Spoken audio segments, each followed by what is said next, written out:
Blue collar, white collar, black professors, white scholars, politicians, Dalai Lamas. Everybody in the whole wide world need hope if I be honest. I'm in that number. Hey, good day. Welcome to another episode of Raw Report. I'm your host, Robert Bob TV Brown. What's up? Well, today I saw a video that was off the chain. I said I figured I'll go get my popcorn and get me a beer, a root beer, and watch this fight between Mike Tyson and Candace Owens. I mean, Michael Eric Dyson and Candace Owens. Watch this. We're joined by conservative activist Candace Owens. She's with Turning Point USA, and she argues African Americans are doing better under the Trump presidency. She's drawn praise for the way she thinks from none other than Kanye West, who has praised Trump, while the president also hailed her impact and contribution to this dialogue. On the other side, we have Georgetown professor Michael Eric Dyson, a nationally recognized expert on civil rights, who argues Trump is emboldening white supremacists. He's the author of 21 books, including What Truth Sounds Like. Thank you both for doing this discussion. Thank you for having us. Candace, when you look at that rhetoric and you look at what appears to be a shift in the way Donald Trump talks, do you think he is embracing a type of racial division that is problematic for us to operate as a civil society? Well, the first thing that I look at is the date of the tapes. It's remarkable that we are pulling tapes and you've gone into the archives and we're looking at the year 2000. I think people are entitled to evolve their thoughts over 18 years. The second thing that I think is quite remarkable here is that we're talking about racial division and what sows racial division. I think the fact that every time I'm invited onto this network, I'm being asked to dispute another black person. And she don't want to debate another black person. Okay, you're supposed to be debating Kyle Kalinske. Turn that down. There's a lot of white people in Politicon that want to debate you, but you don't want to debate them.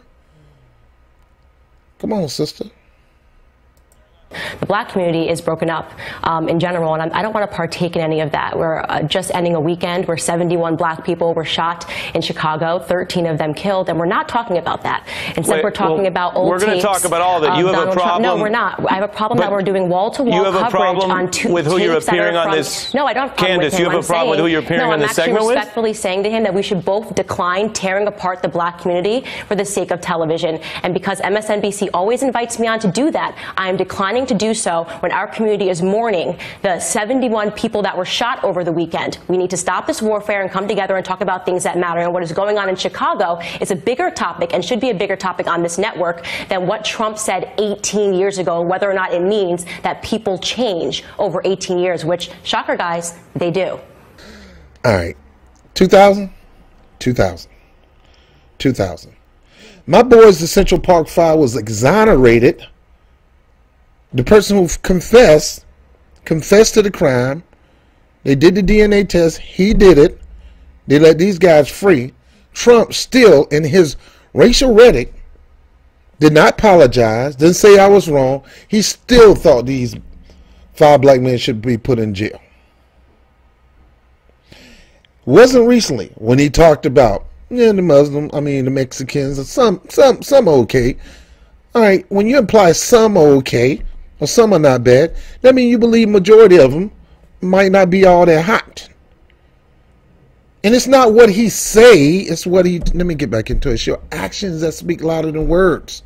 Well, I'm going to have the professor respond, but I have to respond on behalf of myself. You knew what you were invited to discuss, and we're happy you're here. It's very important to me in this show that we have these conversations and invite a lot of people of all perspectives. If there's a problem with that, I think you knew what the invite was to begin with. Now, before you go on the show, I've been on a couple of shows before, they let you know what the topic's all about. And when you sign a waiver, and you are free to leave if the topics get turned. Sometimes you got some journalists throw some gotcha questions in there and totally throw you off. You don't have to deal with it. You can pack up and leave.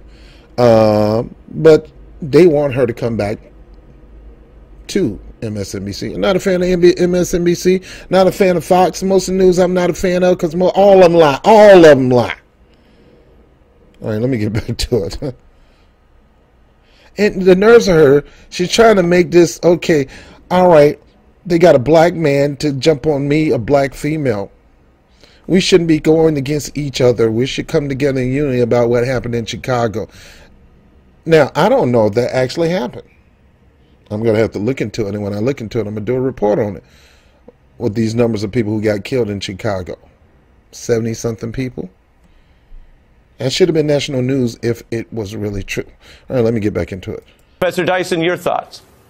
Well, look, we're dealing with a person who has not only radically emboldened the prospects of bigotry in this country, the resurgent, recrudescent hate that he has articulated. If you can't beat him, coin him. So he opposes Pat Buchanan on the one hand when it's to his own political advantage, and then subsequently when the real beliefs emerge from Mr. Trump, we see that his vicious animus toward black people, gay people, Mexicans, Muslims, women, and the like is a kind of cornucopia of hate that has been brashly articulated by a man of manifest lack of serious coherence, chaotic intelligence, and the lack of an ability to really express himself by not only pulling upon the strands of history, but refusing to take into consideration what's going on today. So I think in one sense, if we're going to talk about if we're going to be honest about Donald Trump, he has not helped black people. He has not enabled African-American people to move forward. He's riding a crest and a wave of economic prosperity put in place by his predecessor, Barack Obama. He has refused to acknowledge the centrality of police brutality and unarmed black people being assaulted by people in this country. So the reality is that Donald Trump, while claiming through rhetoric to be for the blacks, what he has done is undermine the capacity of African-American people to exist in a country where it's not only about the economic facts and the wherewithal that we contend with, it is about the tone, it is about the rhetoric, it is about the atmosphere that has been unleashed here. And Donald Trump has done something very dangerous and destructive. He can't see the difference between an anti-fascist and a person who supports it. He can't see the difference between somebody who's against black people and who is for them. So when he draws false equivalencies between both sides, he negates the ability to say, look, I believe in rational civil discourse in America, but I take a side morally and politically. All right, I'm going to start right there. Now, you got to understand, Michael Dyson is a man of big words. He's a minister and he's a professor. They use a lot of big words. So you can't hate the man because he's very intelligent and he talk with big words to blow you out the water. All right? Half the time I don't understand what he's saying, but if I listen hard enough, I get what he's saying. All right? So big words is not no big deal in that situation, but he is right. And I'm going to do a segment on the Rob Report about Rob Report, how Obama said this economic structure, us getting out of the ditch, economic ditch is going to take at least 10 years. It's going to be well beyond my term as president. Even if I get 2 terms, it's still going to be well beyond my years as president, that we're still going to be climbing out of this hole. He said it would be foolish to give the keys back to the people who drove the economy car into the ditch. I'm finally getting people around me to put in a structure that's going to pull this bad boy out the ditch and get it back on the road again. But it's going to take over 10 years to get it done. It's not going to be overnight. It's going to get worse before it get better. Remember that rhetoric? It's going to get worse before it's going to get better. All right? It's going to get bad before it get gooder. And he said, but it's going to take time through this economical hump. Now, most of the economic professors and the economic strategists, they said this, that what they're putting in place is going to be literally going to take some time to get us at the hump. But once we get out of the ditch, so to speak, you're going to start seeing more growth, more jobs, and things like that. This is pre-Donald Trump. So now we're starting to see it because they knew this was going to happen before. So Donald Trump, of course, he's going to try to take credit because the growth is happening while he's in office. So, of course, he's thinking that anything that he did made this happen. No, it was going to happen anyway. Even if we got horrible Hillary in office, it was going to happen. So whether you got horrible Hillary or, say, I put names up there too, Dumb Donald, it was going to happen. Now, let me take these words back. I'm talking about in their office, in their activities in office. I believe Donald Trump is dumb as a president. I believe Hillary Clinton would have been horrible as a president. For as them done personally and other things in life, I doubt it. Trump was a... Anyway, let me get back to this. We are now 53 years to the date. For a quick second. 53 years. Let me finish this. 53 years beyond the date of the voting. Let me finish this. We'll go to the professor, and then we'll go back to you, Candace. Professor Dyson, you can finish, and then we'll go back to Candace. Here we are, 53 years past the Voting Rights Act. We've seen the resurgence of an attempt to nullify and destroy that black vote. We've seen attempts to somehow circumnavigate around black political citizenry and agency. So all I'm saying is, if we're concerned about black people, we've got to be concerned about poverty, inequality, lack of access to education, plus the kinds of sorts of violence that we see directed toward black people in this country. Great way to end the conversation. Sorts of violence as being directed towards black people. Am I black? I'm curious if I'm black, because I'm a black conservative, and I am not hearing anything that is said about the fact that about 25 white Democrats assembled to kick me out of a restaurant yesterday, to throw water and to throw eggs at me because I am a conservative that supports Donald Trump. The very same Donald Trump, okay? The very same Donald Trump that has not Obama. Obama did not do this. It's because President Trump has been slashing regulations, and it has brought this economy to a place it has never been at, okay? We have unemployment that's an all-time low for both women. You brought up women, you brought up gays, you brought up black people. Unemployment is at an all-time low across the board. You guys refuse to acknowledge the truth that we are doing better. You want to talk about fascists? Antifa attacked me. This is an all-white gang that attacked me and attacked an all-black police force in Philadelphia, okay? And they... All right, I got to stop right here. Antifa, half the time you don't know what color Antifa is because they always got their head covers and gloves on.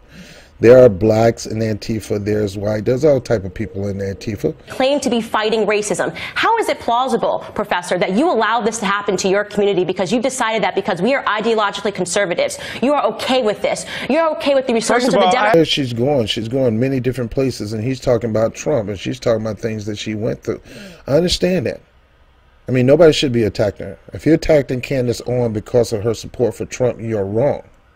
You're dead wrong. People have the freedom to choose who they want to choose to support. It ain't got nothing to do with you. And if they want to be vocal about it, let them be vocal. You be vocal about who you're supporting. Okay? You don't have to come after her. Now, I'm not on her side. I'm not a water carrier. To me, she's an opportunist. Just riding a bandwagon, and she's gotten famous for it, and she's climbed up the economic structure as a result of it. And she'll continue to be commentators. She'll continue probably get a couple of her own shows and get paid for it. She'll probably sit on a bunch of panels and get paid for it. So let me continue to go. But she's going everywhere but talking about Trump and his rhetoric. I haven't said a word. Don't cut me off. I haven't said a word. You just said a lot of words. I didn't say a word. Actually, if somebody was counting, I said nothing about you. Now you're cutting me off. I said nothing about you. No. I find what happened to you reprehensible, by the way. I still have to keep it going. Candace, we're going to take a pause. No, Candace, I didn't get to finish. You just went on for 5 minutes straight. You are attacking your argument that you just made. I'm going to let you finish, but if you're calling out the professor, I have to give him time. So Candace, go ahead.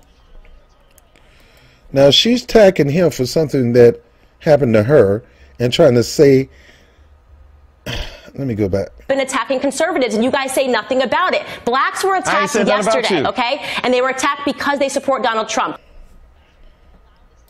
How is it plausible, Professor, that you allow this to your community? You represent the entire community, Candace. No, you're one person in the community. These things shouldn't be happening to you. You blaming him?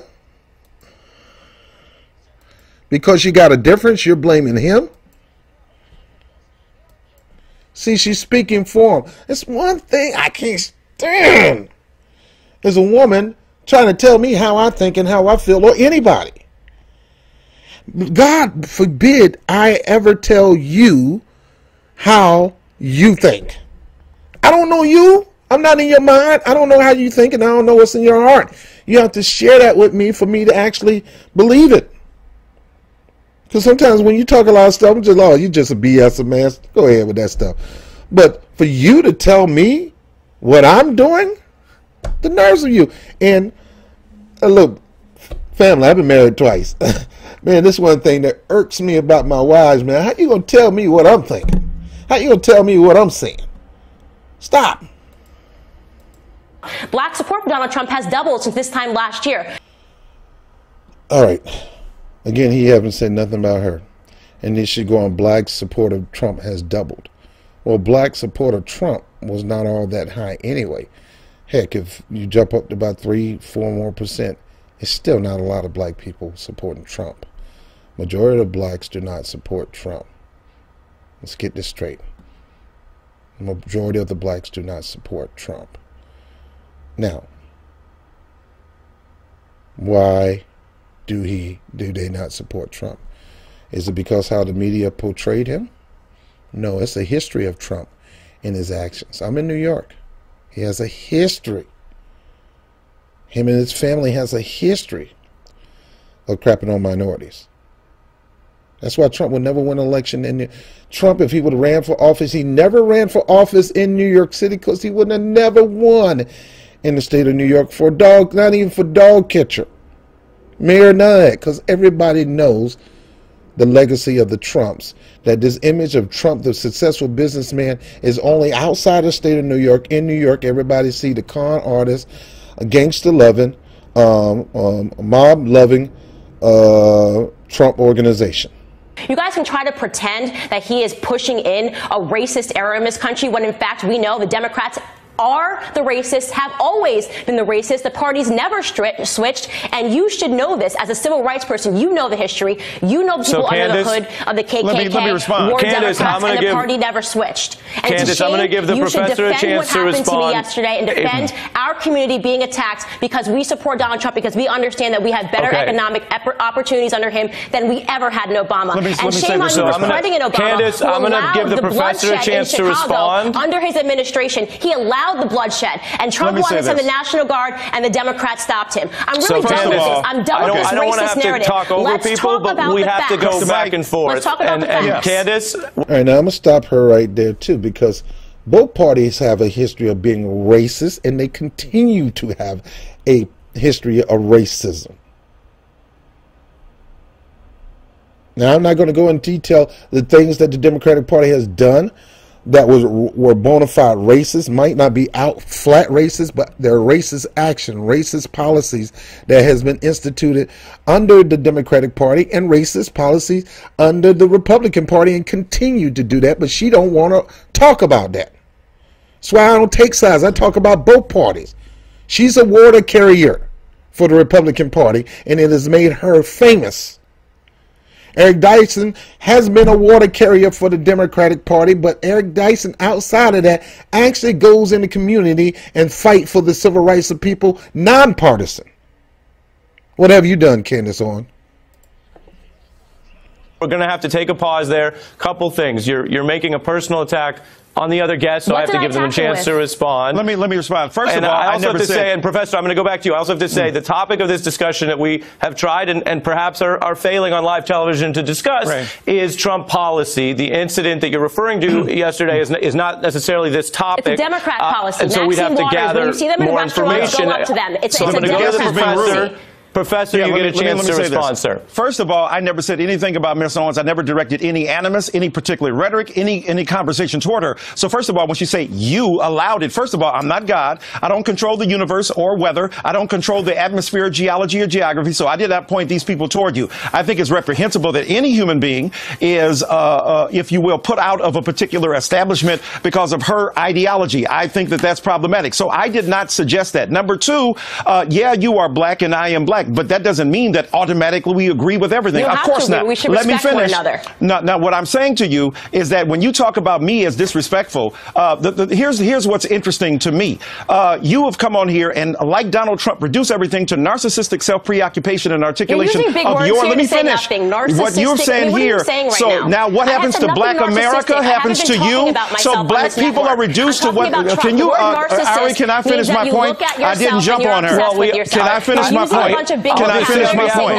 Can I We're out of time. We put aside 8 minutes. Narcissism, whether black or white, is problematic. Here's a woman incapable of arguing, and therefore she articulates and overspeaks people. Bless your heart, little girl. And I agree with that too. I'm going to love you regardless of your ideology. I want to receive you as regardless of your ideology. You can be a bona fide dumb racist. But because I'm a Christian and I am commanded to love, because in my faith God loved me first, I'm going to love you with his love. It's going to be tough. And I got a series where I talk about how to love the unlovable and how to deal with difficult people. And you'll understand that you can love people who are just nutsos, crazy. You just can't do nothing with these people. They in their ideology and they can't get out of it. And it's all about that. And they could care less about you, some of them. And some of them will get to a point that will destroy you, hurt you, kill you because you're different from them. That's the ideology. But, don't get me wrong, I defend myself. You ain't gonna let you do anything to me without a fight. But bottom line is, we got to get past this thing and receive one another with love and compassion. Now, in summary, concerning this video, Candace Owens talked about her attack. Candace Owens talked about the record growth of Trump. Candace Owens talked about how more black people are joining the Trump train. It's not happening fast enough, Candace, for us that. So let me go ahead and in her defense. Candace Owens should not be attacked for her ideology. Okay? She's not a elected official that's doing your constituents wrong. To me, if you're an elected official and you have constituents and you're not looking out for your constituents, especially those who voted for you, they have a right to come and ask you questions. They know they're not going to get an appointment with you, so if they see you in the public, they should be able to approach you. Long as it's not disrespectful, long as you don't pose a threat. Now, if you pose a threat and disrespectful, he has the right to have you removed. Call the police, have the Secret Service, whatever, have you removed.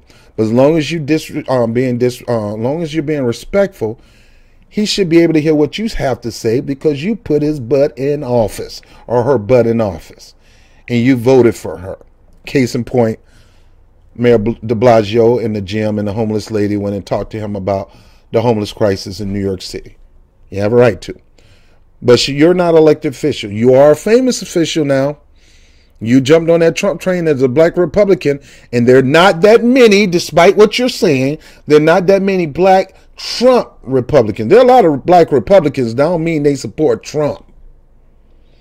But black support in the Trump base is not increasing in a rapid rate. It's a dwindle.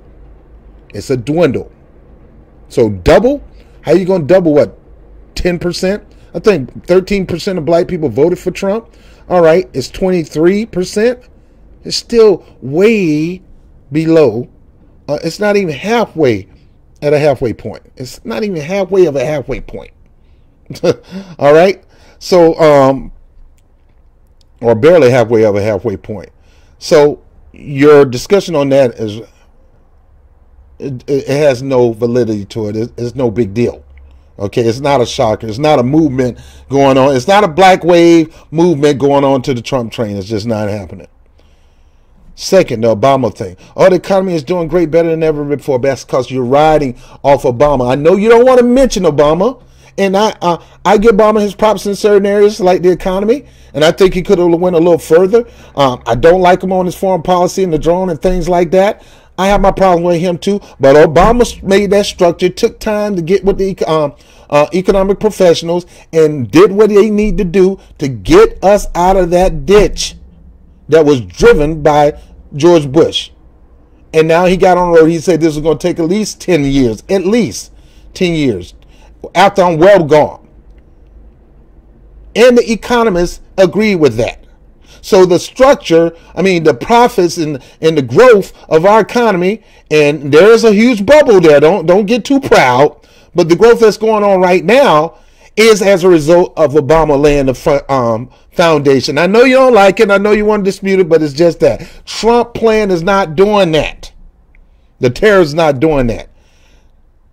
The jobs are not doing this. People are working part-time, low-wage job. People not working jobs with a livable wage where they can take care of an entire family. So anyway, I can go on and on with this, Candace Owens. But for you to jump on that man and blame him for something he didn't do, Shame. Shame. Shame. Hey, if you like the content, please like it, share it through all the social media platforms. If you have not subscribed, make sure you stop me right now and subscribe. Don't just subscribe, but hit the notification bell like that, a little bell. You gotta click that. That'll let you know when I'm dropping a video. Whoop, there it is.